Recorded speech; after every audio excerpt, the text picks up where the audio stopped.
panibagong papaitan na naman ang niloloto ni Rachel. Tapos papakita ko po sa inyo yung sinigang naming baboy. Wait lang po ha. Yan yung papaitan. 10 kilo po itong papaitan. Kulang pa po yan yung 10 kilo. Tapos ito na po yung sinigang na baboy. Wait lang po ha. Ito na po yung sinigang na baboy. 25 kilos po ito. 25 kilos po na baboy. Napakamura lang po. 60 lang ang isang order.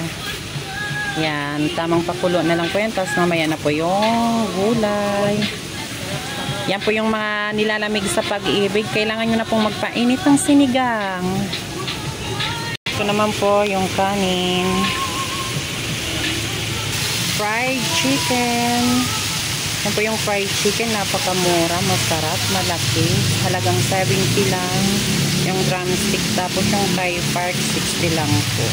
Masarap pa po dyan. Mas masarap pa rin yung nagluluto.